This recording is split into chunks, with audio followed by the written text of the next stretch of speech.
Everybody, it's Liquid Lunch on a Thursday, and we're going to have lots of fun today. It's me, Hugh, and we got Rick Cordeiro joining us again for the monthly, well, Rick, what is this? Is it, what do you call this? Conspiracy theories, paranormal, UFOs, all the good stuff outside the box that mainstream media really doesn't want to touch. Although more and more I'm finding mainstream media is starting to talk about these kind of things, which leads some people to believe that maybe we're getting ready for the day of disclosure. But we'll see. I don't think it's going to happen in our lifetime. Which is fake disclosure, right? It would be fake disclosure. Project Bluebeam. Yeah. Right? Bluebeam, yeah. And then there's also this voice of God technology they have there, where they can broadcast voices in your head to make you think that, wow, God told me to go and jump off a bridge or something for him or whatever. Yeah. It was covered on one of these Jesse Ventura's conspiracy theory show, the voice of God technology, which they claim the Americans are using a lot on the people of Iraq and the Middle East to make them think that Allah is talking to them. Hey, I saw something just this week. They had, I think, the Iraqi foreign minister, and he was doing no, not Iraqi. I think he was Syrian. Foreign minister, and he was, or whatever, he was doing a news conference at the UN, and he was saying that the anti-government forces were genetically modified. Doesn't surprise me one bit. I mean, I suspect they do not, even with our soldiers here in North America, building the super soldiers, as they call them. And eventually we're going to have the cyborgs in the military, part human, part robotics. And then you're going to insert the artificial intelligence on these things as well and make them almost invincible. Well, at least they'll have some intelligence. Yeah, we hope. Okay, Rick, what's on your notepad for this week? Yeah, so recently I stumbled upon this story of a fella by the name of Dante Santori. I love the way that name rolls off my tongue. I almost want to change my name, Rick Cordeiro, to Dante Santori from my TV film credits. You know, Robert De Niro, Al Pacino, Dante Santori. But this Dante Santori guy, he has a book that used to belong to the KGB. It's the KGB Alien Races book that a former KGB officer who retired and was living in Portugal left and passed on to him there. This Dante Santori guy is Portuguese but of Italian ancestry, and he has background with Portuguese military as well. And he translated this Alien Races book from Russian to English, and you can find copies of this book that you can read for yourself online. If you do Google and type in KGB Alien Races book, you'll find the book. All the pages are there, photos, illustrations. Originally, the KGB created this book in 1946 as a sort of manual and a notebook for the KGB officers to make notes and add to it and build upon. And then it's got everything in there, like all the different alien races, the spaceships they fly, where they originate from, including conversations that the KGB officers had with certain members of these extraterrestrial races. And which is really amazing stuff. So if you could post up that first picture, Chris, of the Alien Races book. Chris? Yeah? No, we don't have it on the monitor there.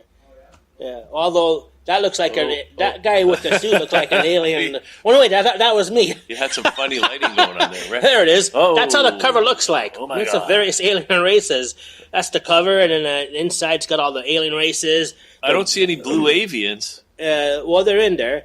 It's got the races, their bios, where they're from, whether they're benevolent or malevolent, how they have influenced human evolution over the years.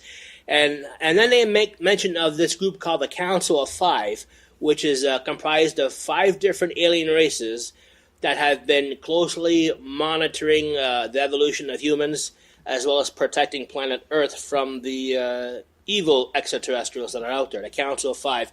And they also make mentions of other groups like the Ashtar Command and the Federation of Planet, which is like a club that certain races have become members of. You have to reach a certain level of maturity that the humans have not reached yet. So we're not members of this race, although some of them are helping us to evolve and grow so that we can one day become members of these of the Ashtar Command and the Federation of Planets. But it's all discussed in this book. And so this Dante Santori guy, he had a YouTube channel originally that was taken down. And 1 week before his YouTube channel was taken down, he claims that he was contacted by someone who claimed to be a member of the Canadian Armed Forces, not the Russians, not the Americans, not the Chinese, but he claimed he got contacted by someone from the Canadian Armed Forces who asked him how he got a hold of this Alien Races book. And 1 week later, his YouTube channel got taken down after he was allegedly contacted by someone from the Canadian Armed Forces. But here's the thing. The last show I talked about a group of visitors, allegedly, again, that's the magic word of today and other shows, that are living amongst the humans in Paradise, California from Alpha Centauri. The specific race of beings that are living amongst us in Paradise, California, from Alpha Centauri, they are known as the Santinians. The Santinians. The Santinians, which derives from the Italian name of Santini, which means little saints. So I'm thinking maybe there's a conspiracy theory there, because the Santinians, that name derives from Santini, which means little saints. Then you have this guy, Dante Santori, and his last name is Santori. I'm thinking maybe this guy is one of these Alpha Centaurians living amongst us, disguising himself as a human, but sort of like, giving us this book to look at as a sort of way to prod and poke us and steer us in the direction of, accepting and conditioning our minds to accept the idea that we are not alone in the universe, that we have been interacting with extraterrestrial life forms out there, that they have been influencing us, teaching us, inspiring our scientists, inventors, and artists, and religious leaders, and political leaders, and that we are not alone and that they're living amongst us. So I suspect he might be one of these beings from the Alpha Centauri. Now, if someone was to ask me, like, okay, if there is life out there in the universe, where would be the closest race of beings closest to Earth with humanoid features like one head, 2 arms, 2 legs, and an intelligent brain? Or most people in the know in this area say it would be in the Alpha Centauri star system, which is about 4.5 light years away from Earth. That's the closest star to Earth, yeah, right? To Earth, with the humanoid, it's comprised of 3 stars, Alpha A, Alpha B, Alpha C. The A and B are really large stars, and Alpha C is a small red dwarf star. But the first 2 are 2 of the brightest stars in our southern skies, Alpha Centauri A and Alpha Centauri B. Now, these visitors that allegedly are living amongst us on Paradise, California, the Santinians, they come from a planet that orbits around Alpha Centauri A, and that planet is known as Matharia. Matharia. So that's the name of that planet. Do they have a logo?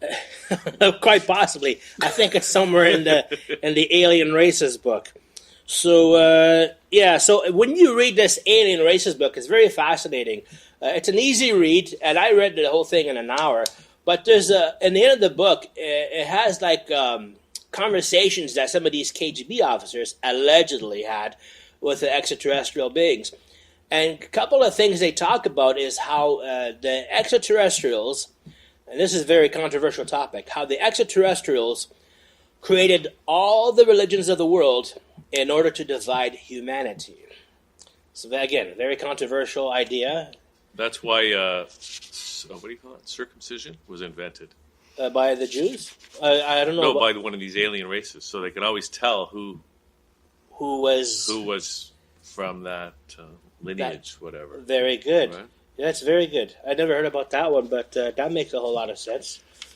Yeah, so that's the Alien Races book. Again, if you want, you can see this book. It's available to everyone online, free of charge. You do a Google search, KGB Russian Alien Races book, and there'll be 6 links that'll give you access.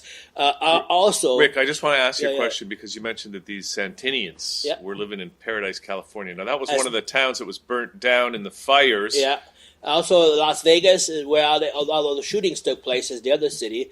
There's actually a third city. It's somewhere in Canada, but I don't know yet exactly where in Canada that city is. What do you mean? Where aliens live? Where the Santinians are residing, as well as it's like a safe haven or a refuge. Well, where did you hear there was a Canadian city? Where did you hear that? On the dark web. But you don't know what city? Not yet. I suspect from people I've been talking to about this, it's either on the West Coast, somewhere in BC, but someone also told me that, the fires in California were actually started by direct energy weapons. There's evidence of it that people are uploading on YouTube video, which keep getting yanked down.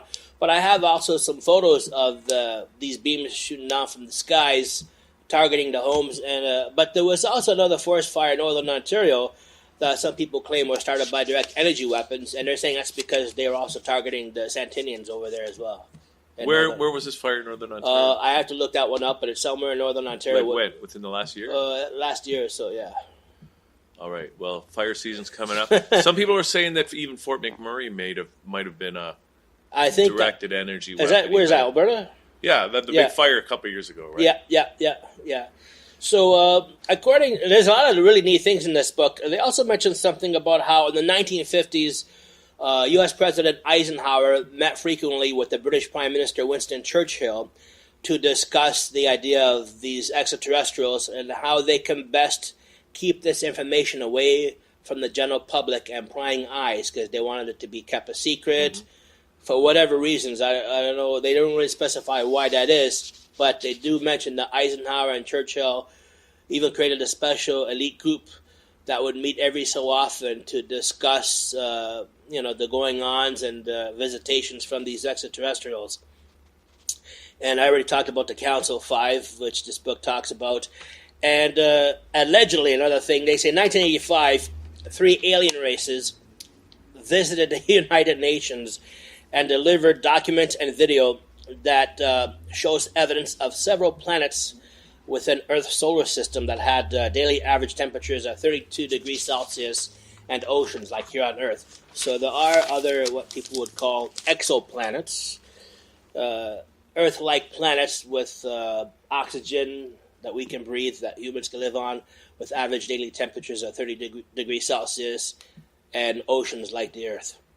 So that's the Alien Races book from the KGB. You can find this book online. There's at least a half a dozen sites with this book, with all the photos and illustrations and really neat stuff. A real mind bender. For some people, may not be ready to accept or read what is in this book, but some really crazy ideas in there nonetheless. Alrighty, sir. So how's your week going? You really good? Yeah, it's good. Are you getting some messages from the Ashtar command? I want to... let me read your mind. Okay. No, okay. I'll give you the mind wipe. Rick, I know you're from... Okay, are you from another planet yourself? I don't know. What do you think? I mean, I know you're from Hamilton. That's kind of another That's kind of like another planet. I was going to ask you that in the last show, actually, if you were from another planet. That's why you have... Well, my hometown's a little bit of another planet as well, but if I have to say I'm from another planet, I usually say Arcturus. Arcturus? Yeah. Tell me about that one. I don't know. I just, I'm not sure why, but if I have to... Well, my blood type is ORH negative, which makes me in the minority on this planet, but it's supposed to be the blood type of the ruling elite and the Illuminati and the royal bloodlines, but you don't want to look at my bank account, because definitely not royal looking bank account. I want to get some more into the Alpha Centaurians, Santinians. We already touched on a few things that I wanted to talk about. But I tried to look up where the Alpha Centaurians have been mentioned in pop culture. Right. Over the years, like in movies and TV and books and comics. And if you remember the old TV show Lost in Space, those are the Alpha Centauri, Lost in Space. Yeah. Those guys get lost in the Alpha Centauri star system. Oh. This show was on TV for 3 years, between 1965 and 1968. Other references of Alpha Centaurians are made on various episodes of Star Trek and The Twilight Zone, same era as Lost in Space. There seems to be a hidden agenda, I think, where this kind of stuff is being... Stop right there on Robin Williams, please, Chris, because I'm going to talk about him next. So Lost in Space, Twilight Zone, Star Trek, that whole 1960s... my favorite TV shows were from that era anyways. There seems to be some sort of hidden agenda where they always made reference to the Alpha Centaurians on Lost in Space, various episodes of Star Trek and The Twilight Zone, and more recently in James Cameron's hit 2009 film Avatar, there's also an Alpha Centauri. And then Marvel comic books, one of the members of the Guardians of the Galaxy is from Alpha Centauri, the blue character from the Guardians of the Galaxy. I don't know if you're familiar with that. Does he have feathers? No, but he's blue, and he has like a Mohican haircut type of. He's blue in color like the Avatar characters. I bet he has feathers. He's probably a blue avian. Well, some of the Alpha Centaurians are actually aquatic, where they have webbed feet, hands, fins, and gills, which allows them to live beneath our oceans, and that's why some of them allegedly live beneath the oceans here on Earth. The Alpha Centaurians with the aquatic features. I heard there's one alien race has a webbed liver. Yeah. You never know. I'm not sure which one. Yeah. Okay, now, getting back to Paradise, California, there seems to be a strong connection with Paradise, California and extraterrestrials. As mentioned, these Santinians, there was a special treaty signed between Earth and Alpha Centaurians that allows up to something like 2,000 of them to live in Paradise, California. Go back to Robin Williams, please, Chris. Thank you. That allowed them to live amongst us. The other thing about Paradise, California, you know the house that was used in E.T. the Extraterrestrial? Yeah. It's in Paradise, California. That was in Paradise? On Elliott Road. Elliot. And Elliott Road is the name of the kid character that befriends Elliot. Yeah, exactly. So there's another E.T. connection to Paradise, the home of E.T., which the firefighters are frantically trying to douse with water because the fires are approaching that house. There's such a historic landmark. And other thing, too... I hope they saved the bathtub, at least. Or the closet where E.T. was dressing up as a woman. So, on a side note, I was looking up the conspiracy of Robin Williams' death. Yes. So I looked up his biography on Wikipedia. It says, Robin Williams, born in Chicago, Illinois. Yeah. But he died in... I don't know. Paradise, really? California, which is not Paradise, California. It's slightly northeast of Paradise. What's it called? Paradise K, California. K. Yeah, but they also had the wildfires there, so it's pretty close to Paradise. And everyone knows that Robin Williams got his big break playing the extraterrestrial called Mork from Planet Orc on the Mork and Mindy show. You're connecting the dots, Rick. Yeah, so E.T., Alpha Centaurians, Mork. And there's another famous person, well, famous I think, in this whole area of another noteworthy resident of Paradise, California. Mm-hmm. Have you ever heard of a fellow by the name of John Hutchison? Hutchison effect? Yeah, I thought he was Canadian. From Vancouver, British Columbia. Yeah. This guy right here. He lives in Paradise? Now he does. What do you mean, he moved there after the fires? Yes. No, he lived there before the fires. He's originally from Vancouver, British Columbia. Is a self-proclaimed inventor that has the knowledge of free energy, levitation, and knows how to make certain metals vanish. When the U.S. military got wind of it, they went up to his home in Vancouver, British Columbia, to visit and so that he can demonstrate firsthand these experiments. Yeah. They were impressed, so they hired him. When I first found out about him, I knew that they said that the U.S. military had hired him, but it didn't specify which branch. So I only found out recently it's the U.S. Army Intelligence. So thank God it's not the Air Force, who the cabal and deep state belong to. The Army is sort of neutral, and the Navy and Marines are on the side of the Alliance. Once they hired him, he moved down to America in Paradise, California. So he's a resident also of Paradise, California, John Hutchison. Rick, no, okay, I'm going to add some information here. I don't know if you know about this, but so that's the first I heard about that. Yeah. So they're saying directed energy weapons. What they're saying is that maybe the same technology was used in California for those fires. That was the same technology that they used on 9/11. Exactly. Okay? Now, here's the other thing, is that they have now documented that the Hutchison effect was observed after, for example, the plane that went down, or supposedly went down in Ohio. Mm-hmm. There were buildings nearby, near the supposed crash site, where the Hutchison effect was looked to have happened. Right. Like there were fridges. It was like a cabin. Yeah. And the fridges and stuff, the metal was all bent like Hutchison effect. Well, stuff. John Hutchison, he claims that all the stuff he knows, like about as far as levitation, direct energy weapons, levitation, free energy, making certain metals vanish, is when he was researching Nikola Tesla's experiments. Yeah. That's where he gets all these ideas from. Now, on an episode of Jesse Ventura's Conspiracy Theories, when they were doing an episode on John Hutchison, and they showed how this technology was warping and bending the metal. Jesse Ventura says, "Stop the video right there." He says, "I went to the warehouse to look at the samples from the 9/11 buildings, and they were warped just like the metal from the Hutchison effect." And the other thing is that there's a common, what they've also found that in 9/11, and in crop circles, and I think John Hutchison had the same phenomenon happen when he was doing his stuff.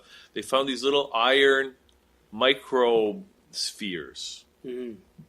And so somehow that if it's the same technology that the Hutchison effect is, that was happening in 9/11, it's also happening in crop circles. They're finding these little iron microspheres. So it would be interesting to know if anybody has found any of these iron microspheres in the wake of the California wildfires. Yeah, so that's interesting how and this is just stuff I'm stumbling upon by accident. Like, originally, I got the idea of the Alpha Centaurians living amongst us in Paradise, California, from a YouTube show called Edge of Wonder, and they had David Wilcock as a guest.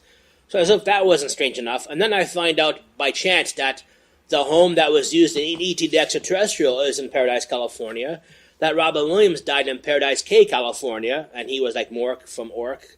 And then John Hutchison, the Hutchison effect, has a house in Paradise, California. Everything seems to be pointing to Paradise, California. So there seems to be some connection there with Paradise, California, and these visitors from Alpha Centauri, known as the Santinians.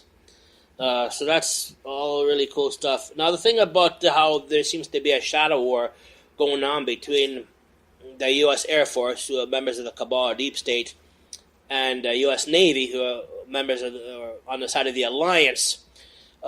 There's a thing called, like when I talk about how the Nazis, all the top rocket scientists like Erich von Braun, whose birthday, by the way, was this past week, and all the top Nazi military people, when they joined up with the U.S. Air Force and NASA, that whole thing was called Operation Paperclip. There's a whole page on Wikipedia called Operation Paperclip that goes into this in great detail.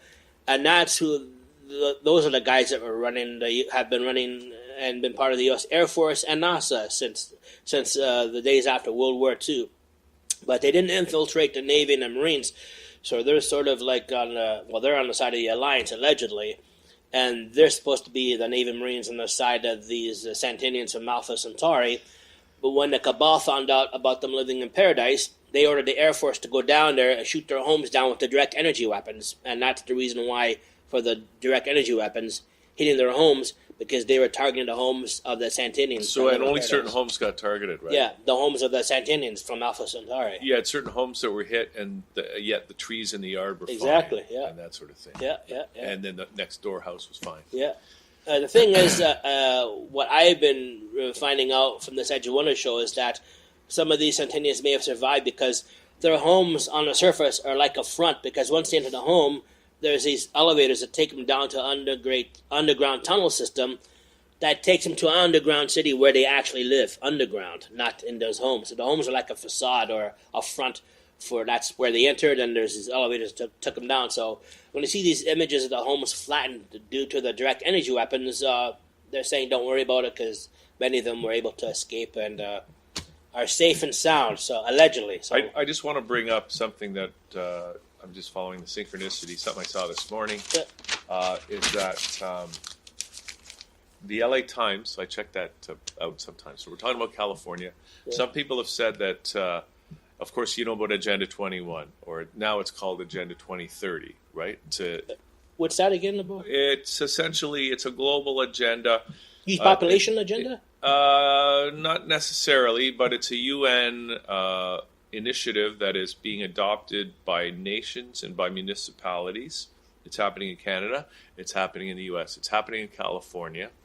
And what's happening is that, and you see it happening in Toronto. You look out the windows here, you can see it. What it is they're moving away from this idea of urban sprawl, trying to deal with the population problem, and instead concentrating on high-density urban development, which we see in Toronto, all these condo skyscrapers, right? And we see it like this is happening in Toronto. There's an office, I understand, at City Hall from the UN all about implementing this agenda. The idea is to concentrate people into urban areas, high density, and rewild the urban environment, which is also why in rural municipalities they're making it very difficult for farmers to do anything. Like, oh, you want to? But why? You want it because they want to. Because somebody who's ever controlling things wants everyone to basically be a slave, living in the cities, controlled in apartments, and they can't go out into the country. Meanwhile, they're going to live in their mansions and easy to do control whatever people they want. like a bird in a cage. Absolutely, yeah. So now they're talking in California right now. They're talking about changing the state's housing policy from, like suburban single-family homes, pool in the backyard. Wow. Like what was going on in Paradise, California, to super high density, urban, high rise living, right? And some people are saying that the fire thing, those fires were really to just get the people out of those areas so that they can. Now they're making initiatives like they're rezoning the land as conservation areas, giving it to the native people and that sort of thing, so that it will not be redeveloped again. Yeah, and that's testing this kind of fire strategy as a way of depopulating an area that they want to keep wild. Huh. Just saying. Yeah, it's. And I just saw that this morning that there's talk now in California. They are talking about changing the official housing policy of the state to be in line with Agenda 2030. Agenda 2030. I'm going to look into that some more. All right, so if we can go back, Chris, to the one with red images of the Zeta Reticuli. There we go. This is also from the Alien Races book. Now, this is one of the races they covered, a Zeta Reticuli, which they claim is a species that was created by the Anunnaki, and the Anunnaki allegedly are the ones that created the humans to be a slave race on Earth, to mine the Earth of its golds and minerals for the planet Nibiru, or otherwise known as Planet X. So the Anunnaki, this book claims, created the Zeta Reticuli, and then they also created a subspecies of the Zeta Reticuli to look more human, and that subspecies then became the pharaohs of ancient Egypt with those elongated skulls. And that's what, so stuff like this is talked about in this Alien Races book. A real mind bender, even if none of the stuff is true and it was all science fiction, it's a good read if you like this kind of stuff. But it's a real mind bender. Some people may not be ready to accept some of the ideas or topics discussed in there. Like, for example, like I said, controversial topic of how they claim certain extraterrestrial races created all the religions of the world with the agenda of dividing the humans and keeping us at war with each other. Why did they want to get rid of Akhenaten? The humans? I'm just reading here. Yeah. No, that the reptilians removed Akhenaten from power in Egypt. Well, because the certain alien races are always at war with each other. The book also talks about how over the years there's been battles in Earth's skies between the various alien races, and one of them was between these Zeta Reticuli and the reptilians, the reptilian shapeshifters, who some people allege live amongst us and are high-ranking members of our governments worldwide. That's another story for another day, I guess. But yeah, so it's all good stuff. If anybody out there is a fan of Star Trek, this past week, if you can post up Mr. Spock for us, Chris, thank you very much. Great job, by the way, Chris. Mr. Spock, it's a small, I thought it would be larger, but did you know Mr. Spock actually had 3 ears? 3 ears? Yeah, a right ear, a left ear, and a final front ear. I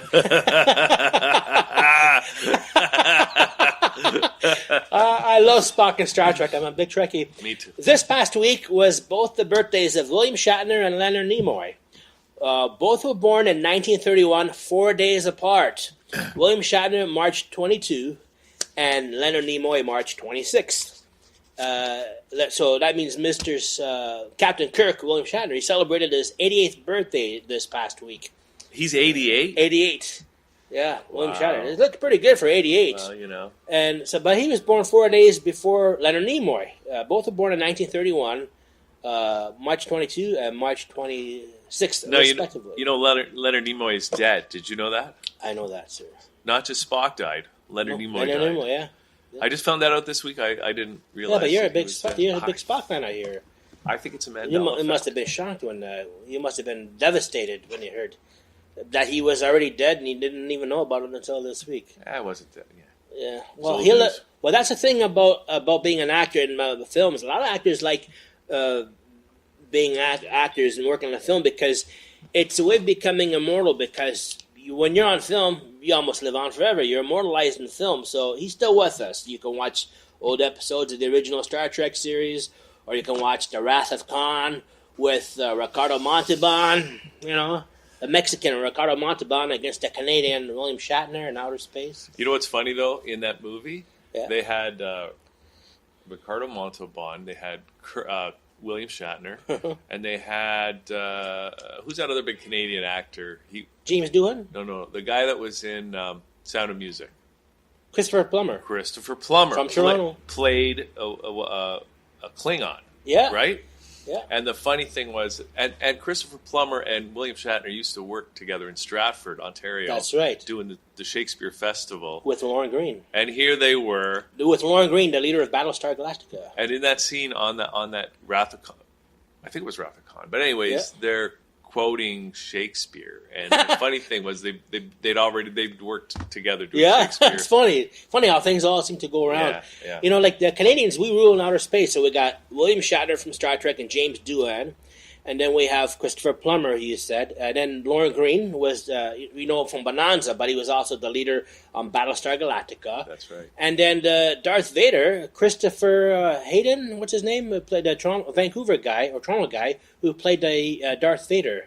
What? He's a Canadian guy. You mean in the suit, but not the voice? Not the voice. The voice is James Earl Jones. Right. But the guy, the actor, before he wore the mask, the young Darth Vader, was a Canadian actor. Yeah. And then we also have John Candy and Rick Moranis from Spaceballs.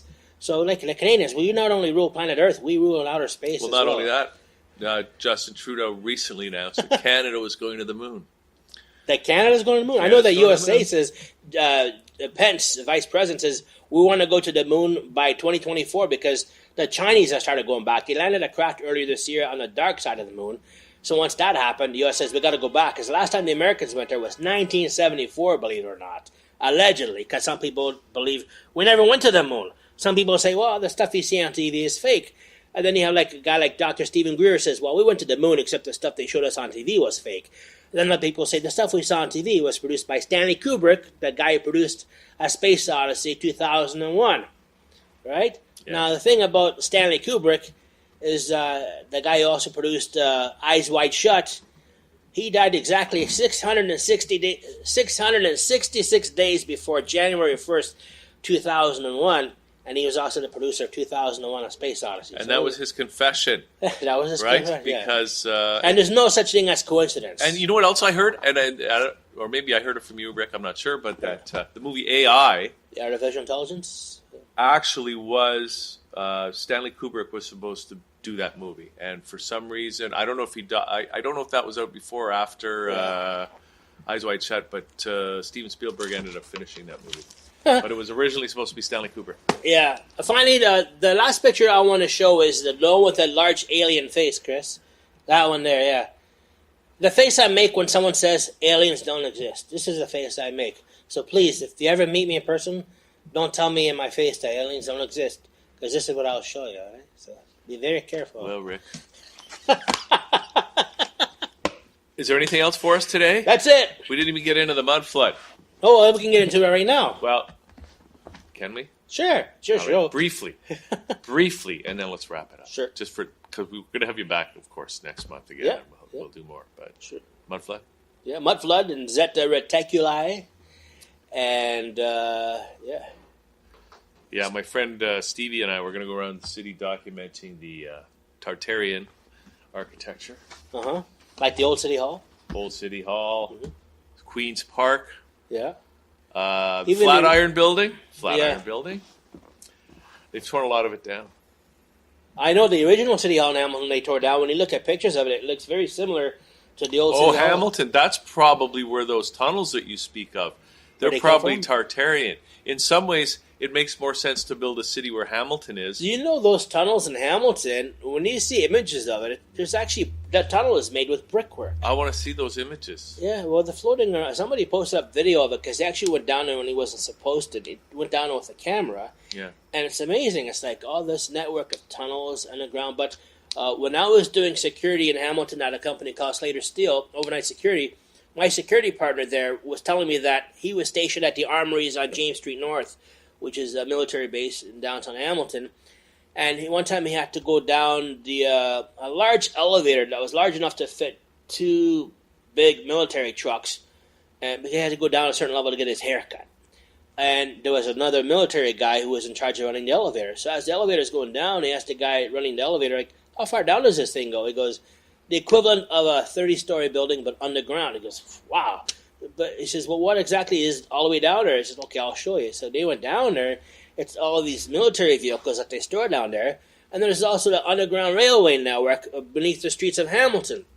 And he says, well, why are all these underground railway networks down here in Hamilton? He goes, well, because back in the day during World War II, because Hamilton was the center of steel production in Canada, the steel making and manufacturing switched gears and started building all of the vehicles and ammunition and the bombs and guns for the military effort in Hamilton because of the steel. Mm-hmm.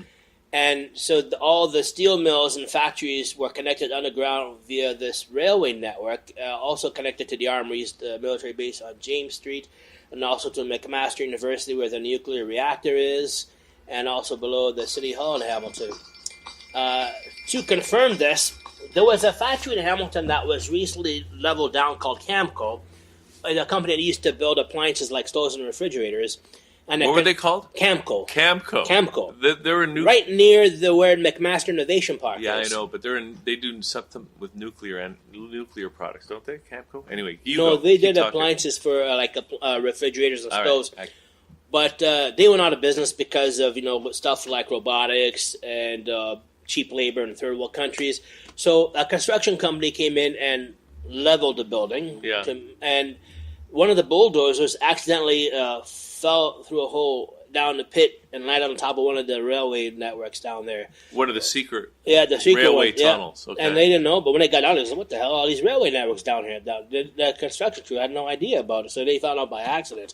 And then made headlines in the Hamilton Spectator newspaper, but then it got kind of like swept under the rug and nobody wanted to really touch it anymore. Rick, can you bring some photos of the railways?